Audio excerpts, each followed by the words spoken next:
코치님, 네. 경매 입찰표네요? 오늘은 입찰을 들어가세요?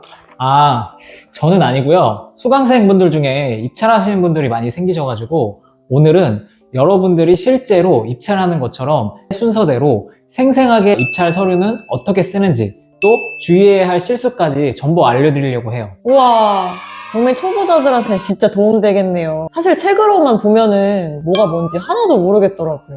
그럴 수밖에 없죠. 법원이라는 공간 자체가 낯설기도 하고 또 저희가 가면 또 굉장히 좀 떨리거든요. 그리고 처음 하니까 절차도 되게 복잡하게 느껴지니까요. 하지만 실제로 막상 한번 해보면은 생각보다는 굉장히 간단해요.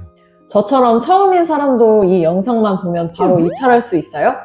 그게 오늘의 목표입니다. 지금 이 영상만 딱 보고 나면 내가 실제로 한번 입찰한 것처럼 자신감이 생기실 거예요. 그 다음부터는 훨씬 수월해지니까요. 오, 완전 기대돼요. 좋아요. 처음 입찰하시는 분들이 제일 어려워하는 부분이 또 내가 긴장하다가 실수하면 어떡하지? 이런 생각들 많이 하시잖아요. 그래서 오늘은 입찰을 처음부터 끝까지 실수 없이 마치는 법을 실전 꿀팁까지 자세하게 이야기 드리려고 합니다. 그리고 이런 막막함 때문에 많은 분들이 경매 투자를 포기하곤 하는데 그 얘기는 제가 고정 댓글에 적어둔 영상에서 자세히 다뤄놨거든요. 자, 그러면은 가보시죠. 준비물은 어떤 게 필요해요? 입찰하기 전에 준비해야 될 것들은 첫 번째는 도장, 신분증, 그리고 입찰하려면 금액이 필요하잖아요. 그래서 입찰 관련 수표를 미리 준비해 주시면 좋고요. 그 다음 추가적으로 내가 대리를 맡기겠다 그러면은 인감증명서 그리고 위임장까지 이렇게 준비물들을 하나하나 빠짐없이 준비해 두는 게 굉장히 중요해요. 생각보다 챙겨야 할 게 진짜 많네요. 그쵸? 내가 입찰할 건지 대리인에게 맡길 건지에 따라서도 준비해야 될 것들이 다르고 혹시라도 내가 이런 걸 준비하지 못한다면은 본인 확인이 어려워서 입찰을 못할 수도 있어요. 처음 입찰이라면은 2번, 3번은 꼭 확인하고 그 다음에 법원으로 가셔야 돼요. 이게 예상치 못한 상황으로 당황하게 되잖아요. 그러면 처음 가서 떨리기도 하는데 입찰가까지 잘못 쓰는 경우가 많이 봤거든요, 주변에서. 그러니까 정확하게 준비하고 가셔야 됩니다. 맞아요. 그래서 코치님이 미리 입찰표 뽑아서 작성해가라고 알려주셨잖아요. 맞아요. 입찰표도 미리 작성해 가면은 훨씬 저희가 안전하고 편하게 입찰 준비를 할 수가 있어요. 현장 분위기에 쫓겨가지고 입찰가를 바꿔야 되나 말아야 되나 이런 고민들을 많이 하시거든요. 근데 이렇게 하셨다가 후회하시는 경우가 많이 있어요. 경매 입찰표는 인터넷에서 검색하면은 손쉽게 찾아볼 수 있어요. 현장 가서 하시려고 하지 말고 현장 가면 떨리거든요. 그러니까 미리 작성해서 실수를 방지하는 게 좋아요. 그럼 입찰표는 언제 작성해 두는 게 좋아요? 적어도 전날에는 작성을 해두어야지 다음날에 바로 활용을 할 수 있거든요. 입찰가 결정은 마음이 흔들리지 않고 정해놓은 금액으로 쓰는 게 굉장히 중요해요. 만약에 내가 현장에 갔는데 사람이 별로 없잖아요. 그럼 PD님은 어떨 것 같아요? 입찰가를 낮출 것 같아요. 대부분이 다 그렇게 생각을 하세요. 사람이 많으면은 높이고 싶고 없으면은 낮추고 싶고 이런 생각들을 많이 하거든요. 근데 그러다가 실수를 하거나 아니면은 폐찰까지 하는 경우도 많이 있어요. 열심히 시세 조사를 해서 작성한 입찰가인데 이렇게 분위기에 휩쓸려서 작성하게 되면 안 되죠. 예를 들어서 내가 2억 5천을 썼는데 갑자기 분위기를 봐서 이거 좀 낮춰야 될 것 같다고 생각을 했어요. 그래서 2억 4,800에 200만 원을 낮춰서 썼어요. 근데 결과가 딱 나왔는데 2억 4,900에 누군가가 낙찰을 받아가게 됐어요. 이런 상황이 발생한다고 하면 어떻겠어요? 생각만 해도 엄청나게 후회될 것 같아요. 그렇겠죠. 내 물건에 몇 명의 사람이 쓸지도 모르고 얼마 금액을 쓸지도 모르기 때문에 저희가 조사한 금액을 믿으셔야 돼요. 현장의 인원을 파악해서 그 인원에 맞춰서 입찰가를 수정하는 거는 나중에 후회할 그런 상황이 발생할 수밖에 없어요. 제가 결정한 그 금액을 믿고 가야겠네요. 당연하죠. 그리고 입찰 서류는 한 번 작성하고 2번, 3번 확인하는 걸 추천드려요. 저 같은 경우에는 전날에 입찰표 작성을 하고 사진을 한번 찍거든요. 그 사진 입찰표를 다시 한번 확인을 해요. 그러면은 또 틀린 게 보이더라고요. 현장 가면서도 제가 찍어놓은 그 사진 있잖아요. 그 사진으로 다시 한번 확인을 해보는 거예요. 틀린 게 있는지 없는지. 작은 실수 하나가 입찰 자체를 무효로 만들 수 있기 때문에 꼼꼼하게 확인을 해봐야 돼요. 저는 사진으로 찍고 엄마한테 확인해달라고 할래요. 그러면 더 좋을 것 같아요. 저는 입찰표 쓰는 게 제일 긴장되는 것 같아요. 특히 금액 쓰는 칸이요. 맞아요. 이게 딱 한 글자 때문에 인생이 나락으로 갈 수도 있어요. 어떤 실수가 가장 많아요? 가장 많이 하는 실수는 바로 자릿수를 잘못 쓰는 거예요. 이렇게 숫자를 쓰는 란이 기입이 되어 있거든요. 근데 여기가 이제 단위로 쓰는 데가 있고, 뭐 10억 단위로 쓰는 데가 있고, 100억 단위로 쓰는 데가 있죠. 저희가 입찰할 금액은 억 단위에다가 써야 되는 건데, 여기다 쓰지 않고 잘못해서 이쪽에다가 써버리는 거예요. 그러면은 1억을 10억으로 쓰게 되는 거고, 만약에 내가 10억짜리를 입찰을 했는데, 여기다가 써야 되는데, 10억을 100억으로 잘못해서 쓰는 거예요. 이러면은 이 금액에 낙찰받을 수도 없고, 저희는 몇백만 원에서 몇천만 원까지 냈던 보증금을 날려버리는 상황까지 발생할 수가 있어요. 만약에 2억 5천만 원에 입찰을 하려고 생각을 했는데 보통 이 금액의 퍼센트를 보증금으로 내거든요. 2,500만 원의 보증금을 내게 되겠죠. 그런데 아까 제가 말씀드린 것처럼 이렇게 자릿수를 잘못 쓰게 된다고 하면은 2,500만 원을 날려버릴 상황이 발생할 수밖에 없는 거예요. 와, 진짜 피눈물 나겠네요. 2천만 원을 아무것도 안 하고 날려버린다니. 그러니까 자릿수 실수는 진짜 정말 제일 조심해야 되는 부분이에요. 자릿수 실수 어떻게 하면 줄일 수 있을까요? 요즘에 제일 많이 하는 방법이 이런 거거든요. 여기다가 100억짜리 X, 10억짜리 X 이렇게 X 표시를 해놓고 뭐 2억 5천을 입찰한다. 여기다 2를 쓰고 뒤에다가 이제 5를 쓰면 되겠죠? 네, 이런 식으로 이제 안내를 많이 해주는데 이게 문제가 될 수 있는 게 뭐냐면 X가 잘못 표기를 하면은 법원에서 숫자로 인정하는 경우가 있어요. 그러면 저희는 이걸 따질 수도 없어요. 왜냐하면 저희는 X라고 썼지만 실제로 법원에서 확인했을 때는 X처럼 보이지 않는 경우도 있거든요. 그래서 이런 식으로 진행하는 거는 문제가 발생할 수가 있어요. 저도 X치고 나머지 금액을 썼었는데 조심해야겠네요. 네, 그래서 제가 요즘 많이 사용하는 방법은 뭐냐면 예를 들어 2억 5천을 입찰할 거예요. 그러면은 여기다가 조그맣게 점을 하나 찍어 놓는 거예요.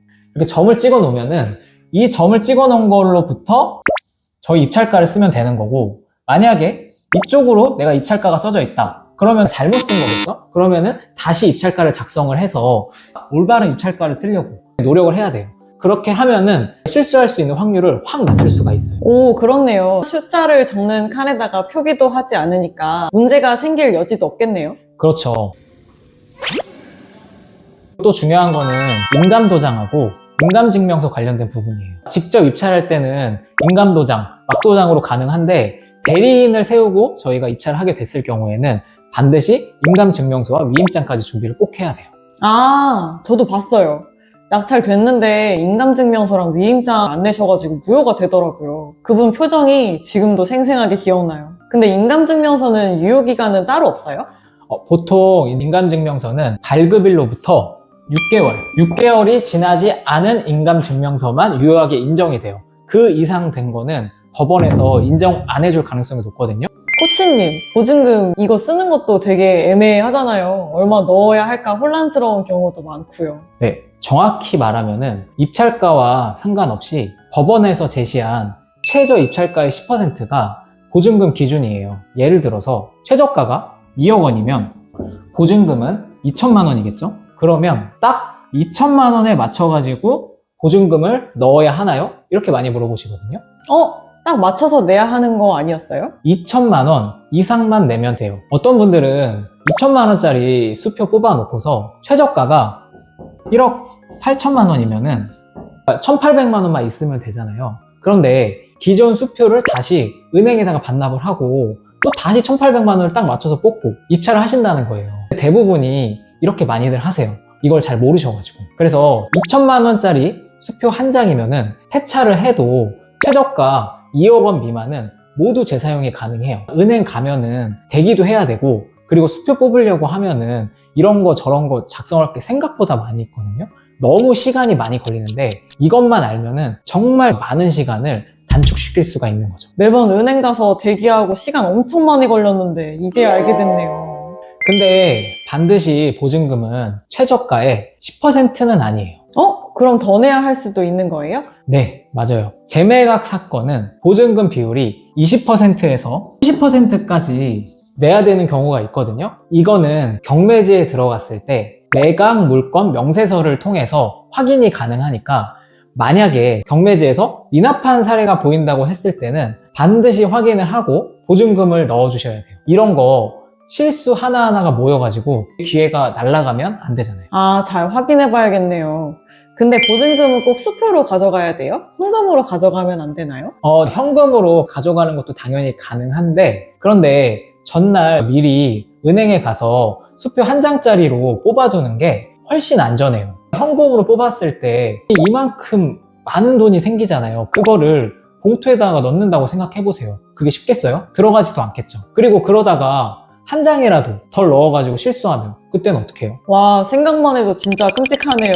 그리고 당일에 법원에 은행 가서 뽑는다고 생각하시면은 입찰에 못 들어갈 수도 있어요. 당일 법원 은행에 딱 가잖아요. 그러면 사람이 진짜 많아요. 그러니까 꼭 전날 준비하셔야 됩니다. 코치님, 입찰 당일에 제일 먼저 뭐부터 해야 돼요? 가장 먼저 해야 할 일은 그 사건이 실제로 열리는지 확인을 해보는 거예요. 경매 물건들을 가끔 보다 보면 취하되는 경우도 있고, 그리고 기일 변경이 되는 사건들이 좀 있어요. 아, 진짜요? 그럼 확인은 어디서 해요?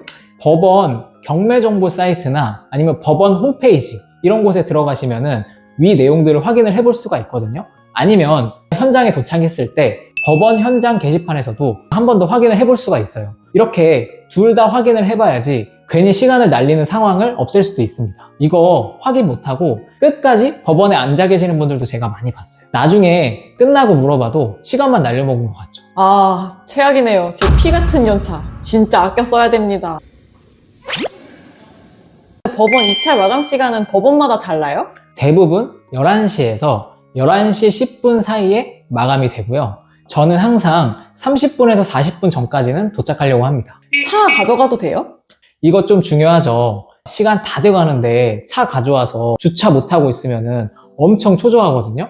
경매 기일에는 법원 들어가는 차량들이 줄을 서 있어요. 이미 만차이거나 그러면은 그거 기다리다가 주차 못 해가지고 입찰 못하는 경우도 있거든요. 저는 그래서 자주 다니는 법원마다 주로 애용하는 주차장이 있거든요. 그래서 여러분도 꼭 가기 전에 두 곳에서 세 곳 정도는 미리 체크하고 가시는 게 가장 좋아요. 아니면은 차라리 대중교통을 이용하시는 게 가장 좋습니다. 코치님, 그럼 경매는 언제쯤 시작해요? 11시 10분에 경매 입찰 마감이 된다고 했잖아요. 그러면은 11시 20분부터 개찰을 시작해서 11시 30분에서 40분 사이에 입찰 결과를 말씀을 해주세요. 보통 가장 많이 입찰한 물건부터 진행을 하고 그 이후에 사건 번호 순으로 진행을 많이 해요. 그러면 제 물건이 사건 번호가 늦으면 오래 걸릴 수도 있는 거예요? 네, 맞아요. 10시에 도착을 해서 오후 2시 넘게까지 기다리는 경우도 있거든요. 중간에 점심 먹기도 진짜 애매해요. 언제 내 거 부를지도 모르니까. 배는 고파 죽겠는데. 와, 2시요? 진짜 오래 기다리는데요? 그래서 저는 경매지에 있는 실시간 경매 상황 탭을 활용합니다. 상황 탭이요? 그거는 어디서 봐요? 경매지에서 경매가 시작이 되면 실제로 진행하는 거를 경매 상황 탭에서 컴퓨터로 바로 확인을 해볼 수가 있어요. 너무 내 사건 번호가 뒤에 있다. 그러면은 카페에 미리 와서 자리를 잡고 경매 진행 현황 보면서 제 거보다 4번째에서 5번째 앞에 있는 물건이 시작될 때가 있잖아요. 그러면 저는 현장에 가요. 실제로 현장에 가보면은 현장 의자도 너무 불편하고 그리고 분위기 자체도 답답하기 때문에 이렇게 상황 탭을 확인을 해보면서 다음에 입찰할 물건들이 있잖아요. 그런 것도 찾으면서 기다리고 있으면은 생각보다 시간이 더 빨리 흘러가요. 오, 이건 진짜 꿀팁인데요? 저 그냥 무작정 법원 의자에 앉아 있었는데 카페에 앉아서 커피 마시면서 물건까지 찾으면 너무 여유 있고 좋겠네요. 이거는 진짜 남들도 잘 모르는 꿀팁이니까 잘 활용해보세요. 오늘 이야기 진짜 유익했어요. 꿀팁도 너무 감사합니다. 준비만 잘하면은 누구나 입찰 성공할 수 있어요. 실수만 줄이면 초보자도 문제없이 입찰을 할 수 있어요. 그리고 이런 세세한 내용만 알면 되는데 이걸 몰라서 경매 포기하거나 실패하는 경우도 굉장히 많거든요. 그래서 그 이유를 고정 댓글에 올려둔 영상에서 풀어뒀습니다. 꼭 한번 확인해보세요. 전 여러분의 성공적인 경매 투자를 위한 좋은 영상을 제공하기 위해서 항상 노력하고 열심히 준비하고 있습니다. 제 노력이 이어질 수 있도록 좋아요, 구독, 알림 설정 부탁드리도록 하겠습니다. 감사합니다.